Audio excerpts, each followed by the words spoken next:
I'm Gordon Raquel with Filmmaker U at filmmakeru.com. We provide courses that help strengthen and diversify your existing skill set.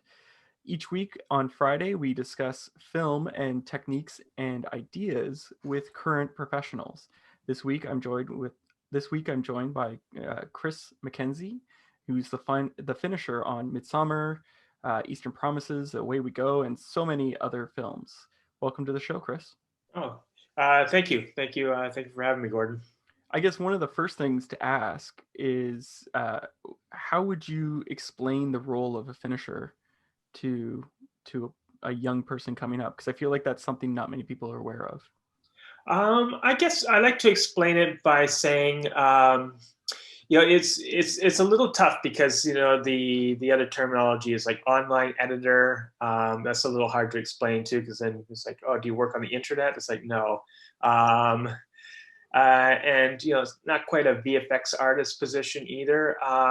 But how I like to phrase it is kind of like, if you were to bring me your book for publishing, I would be the person who basically formatted it or helped to format it as a paperback or a audio book or a hardcover book, and basically helped kind of put all these loose pieces of paper all together and bind it and make it something presentable that can be sold in the stores. So basically, I'm doing kind of all the nips and tucks at the end and kind of putting it together in order to basically put it into its presentation format, being that on Netflix, in the theater, on TV, on your phone, whatever, what have you. Mm-hmm. So basically kind of getting it up to spec, but also doing all the little last minute adjustments and fixes to it, which could include like titling, could include like a lot of beauty work and cleanup. It could include fixing up a few mistakes, or could include like a last minute edit or something like that, but just kind of like that last kind of like shove before it goes out the door. Then why is it really important to separate the finisher from something like a colorist or an online editor? Um, a lot of people. I mean, there's people out there who will do the color, both the color and all the finishing work. But I feel that you get a little thin if you're doing both. I feel like a colorist is necessary to he should just, or he or she should just specialize in the color, I feel, and kind of leave up all the kind of extra doodads and worrying about all the other stuff to the finishing person. I work in parallel with the colorist, but yeah, I find it's just too distracting for the colorist to worry about that stuff. It also winds up being, I feel like, too big a skill set for most people to be able to handle. Is to be able to worry about all the little incidentals, be able to do all kind of that little kind of clean up and touch up, and also keep on top of all the standardization and the formatting and all that stuff. If you're going to do color, you can just do color. I know a lot of colorists, they like to move out of their lane a little bit. But I remember actually doing a little bit of color work on a movie once. I had to fix up a little bit, and it's like, oh, I'll color this in to match it, and the colorist told me, it's like, don't cut my grass. So you can stay in your lane, I can stay in my lane, but there's no rule to say you can't do both. But I've generally found that people who do stretch their skill sets a little too wide wind up being not so hot on everything. And then with the online editor, I feel like this position's just evolved from being an online editor. Before that, 20 years ago, an online editor was a very like distinct and certain position, and you definitely needed it when you're dealing with kind of the really low res editing, and then the master that you would need to do broadcast. And that's where the online editor came in, was just basically making that high quality master that was necessary to broadcast from your really lossy Avid or Final Cut Pro compressions back then. So besides the occasional grumpy colorist, what are some of the challenges you find in this role? I wouldn't say grumpy. I'd just say yes. That's he said it more of a joke. Definitely deadlines is constantly deadlines, and that's what I'm up against this week too. Is you kind of run out of two things. It's either you run out of money or you run out of time, and that's when it's finished. So how do you tackle the deadlines? Because that's something that we've seen over the last 10 years is budgets keep getting squeezed down and down, down to try and, you know, get more for their dollar. But we also want to make sure that the quality is there. So how do you Yes. tackle tight deadlines? Yeah, I mean, you learn to work a little bit smart.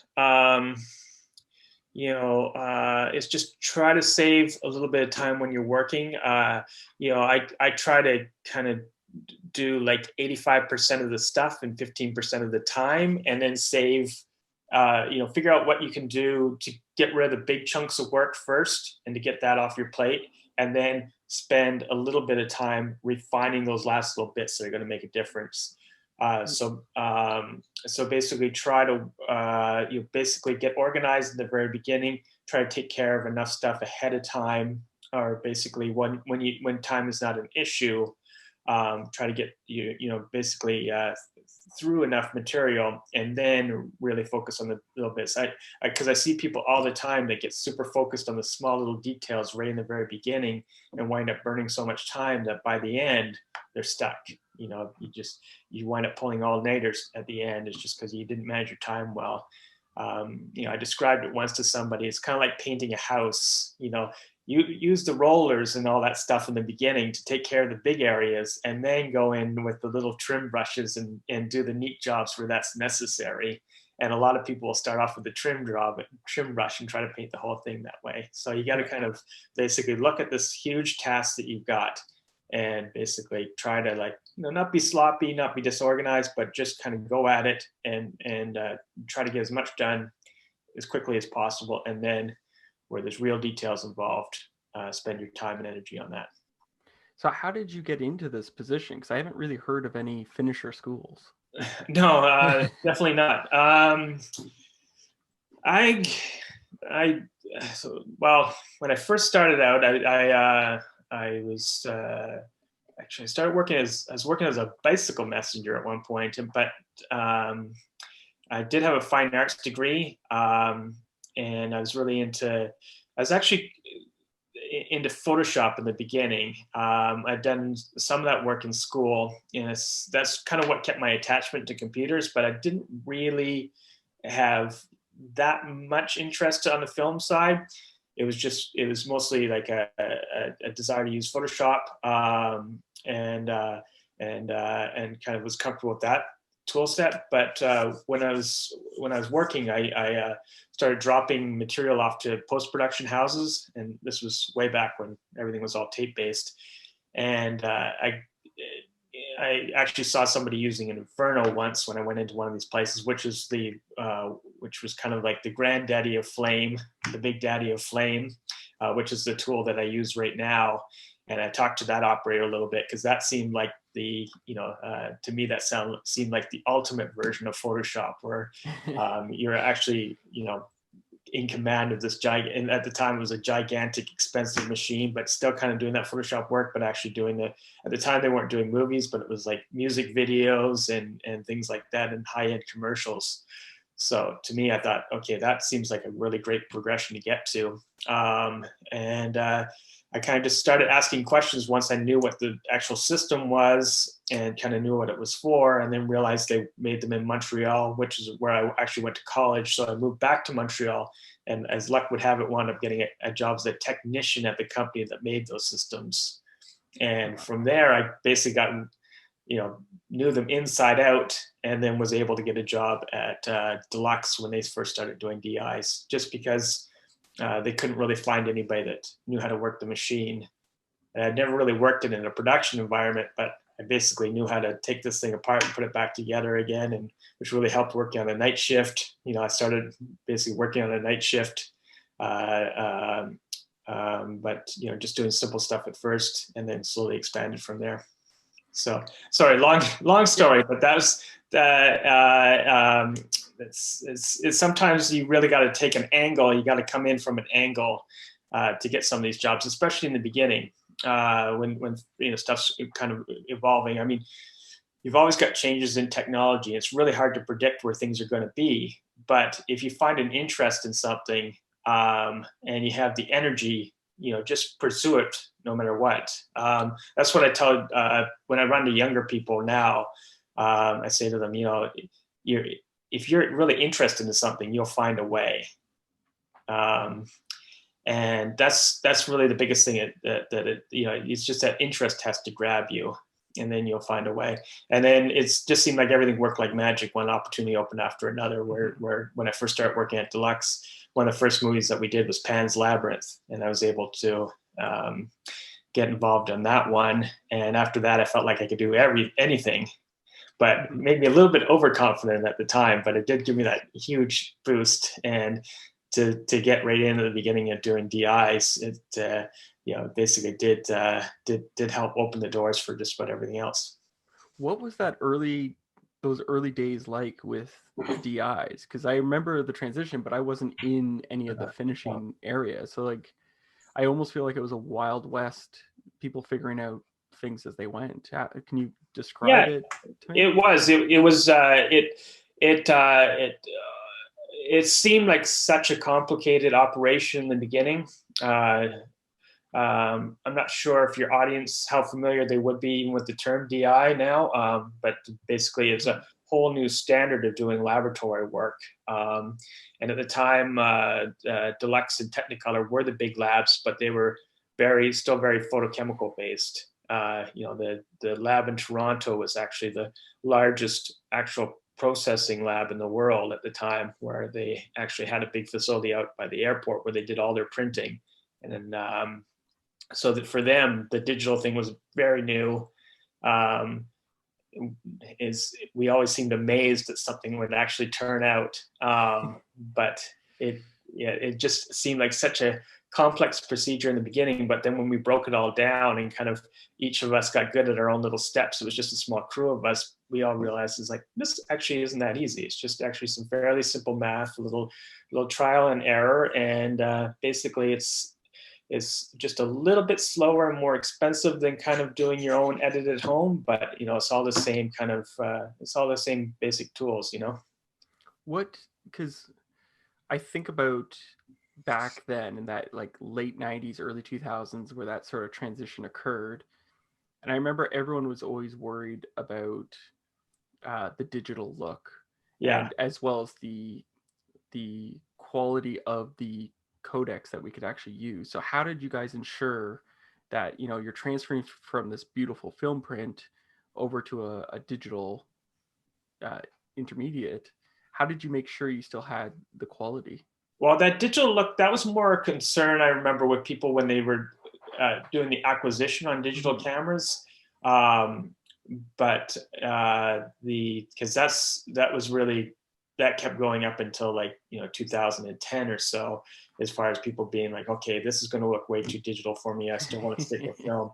But yes, we would have to prove it to them all the time, and that would be the quality of our LUTs, or lookup tables. It was basically that math that I was talking about before that was a little scary in the beginning, but you basically have people that develop the matrix that allows you to be confident in what you were doing on the computer was going to be able to travel through this lab process and wind up on the film. And you do various tests as you'd work and bring the DPs in, show them. The main thing was getting the skin tones right.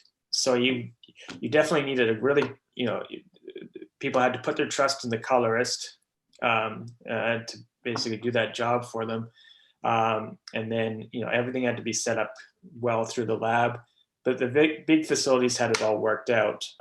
It did take a little bit of trial and error in the beginning, but you had those lookup tables that were developed by that facility, that math matrix, to basically ensure that, okay, if I make it a little bit more red on this computer, and this is an entirely digital process here, I'm making a little bit more red, that's somehow going to be able to translate onto that printed film, which would, and then work its way through the lab process and be represented on that final negative that got printed out.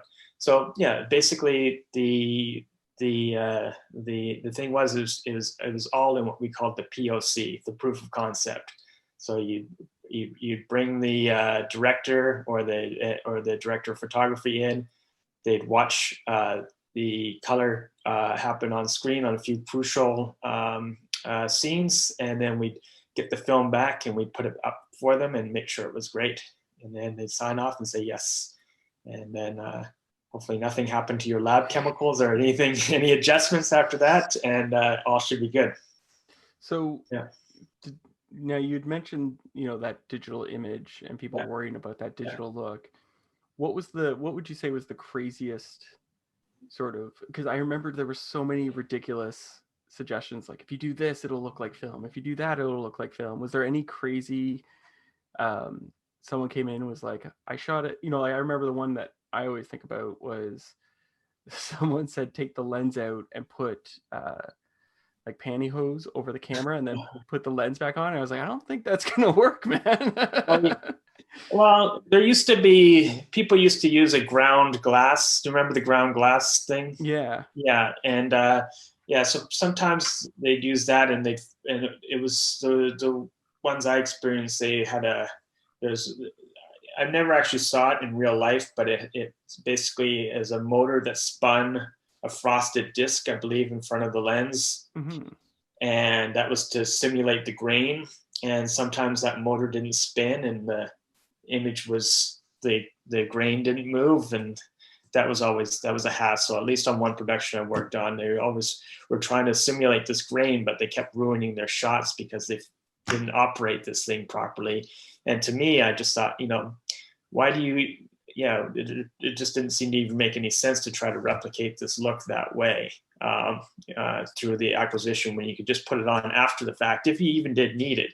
I think a lot of people almost use that wanted to rely on that kind of film grain almost as like a set of training wheels a little bit, where it's like, if you acquire this with digital, have faith that your image just looks good and people will look at this image and it won't distract from the story of the film. It doesn't have to have that thick, heavy grain that you think you'd associate with with something that's actually shot on film.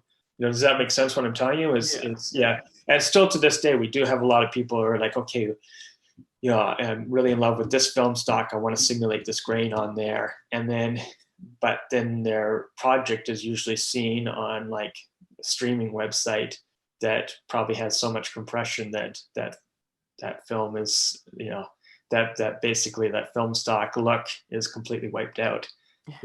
They might be like deciding, okay, I'm going to put this, Kodak stock from like 1960 60 millimeter film on this thing, but it's intended to be delivered for an iPhone, and then you're never going to see that anyhow. Wow. You sort of alluded to it before, but the relationship between the colorist and your role, like how do you how would you describe working with the colorist to ensure that you get the best final product out for the filmmaker? I guess it's good communication. I feel really fortunate. The person who I work with the most is Joe Goller. He's somebody I've worked with all the way from Deluxe. More than half my career, I've basically sat next to, or basically in a room next to, the same colors, basically.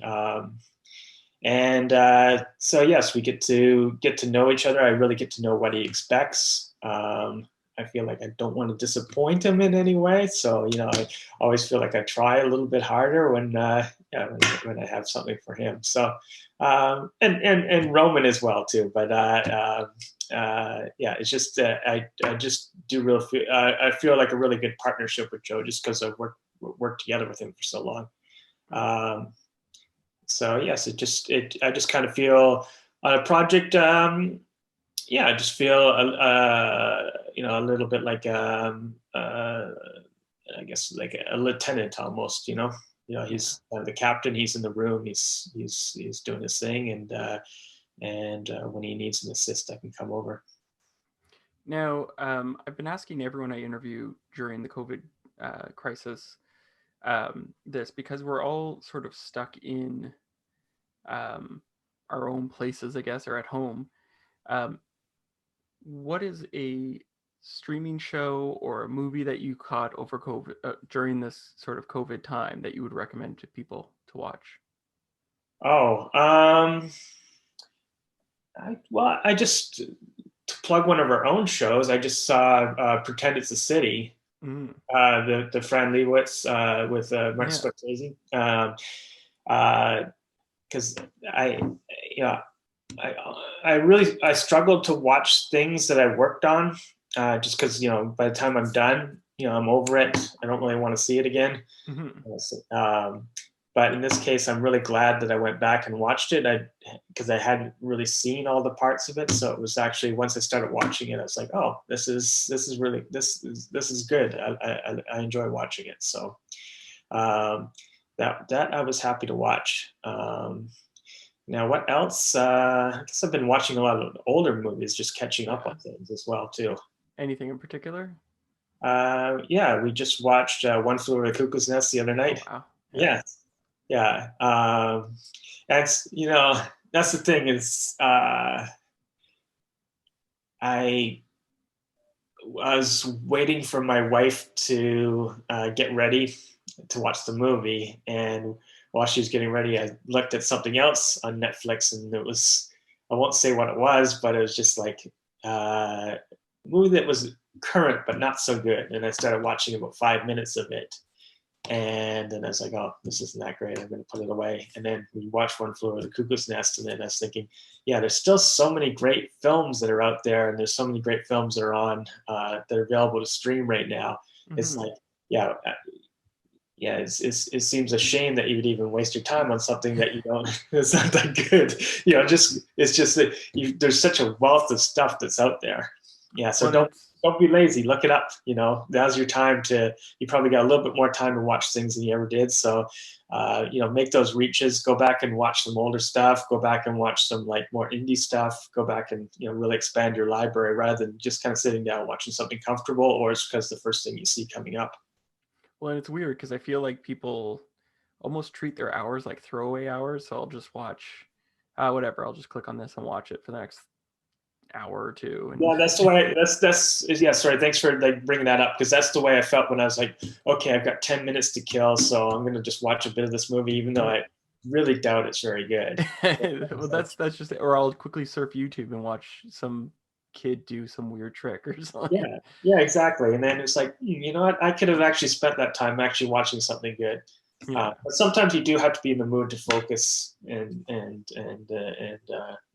get through it. Um, but but yeah, it's if you got the choice between eating a good meal or eating like say some fast food. So I'd say like more often than not, you should go for the good meal. Yeah. Yeah. Well, thank you so much for letting me interview Oh, okay. Yeah, no problem. It went by quick. you. Yeah. Well, you got a minute or two to ask me anything else if you want. Well, whereabouts were you in Montreal? Oh, what neighborhood you mean? Yeah, because I have family in Notre Dame de Grasse. Oh, okay. NDG. Yeah. Yeah, the actually I did live in NDG for a little bit, and then up on the plateau, like where every young Yeah. person lives, and then down in old Montreal lived as well. Yeah. Oh wow. Did you catch any Canadians games? I was never really big into hockey, but we used to go down to Verdun and watch the minor league Oh, games okay. that got really there was quite a lot more action in them, and it was much cheaper. Yeah, Well, I was gonna say because it's like a religion there, yeah, so yeah. it's Yeah, that's why we liked going to like the more minor league rinks, because it's a lot more like out of that movie Slapshot almost, or even yeah. kind of a little bit more like Mad Max Beyond Thunderdome almost when you go. Yeah, Yeah, I'm in Toronto, and it's funny because that's what they say. They're like, you can go to the Leafs game, but if you want to see people who are giving 110%, go to the Marlies because they are all trying to get into the NHL. exactly. You could pay like $300 and be sitting a mile away, Yeah, uh, way up in the bleachers, or you could pay like $5 and you'd be right down next to the ice and actually see yeah. a lot of action, or a lot more. Wow. Well, So, I mean, that thank you was my so. first hobby. Yeah. Well, thanks so much again, and have a good weekend. Okay, well, thank you. Okay, you too. Okay, Talk to you bye. later.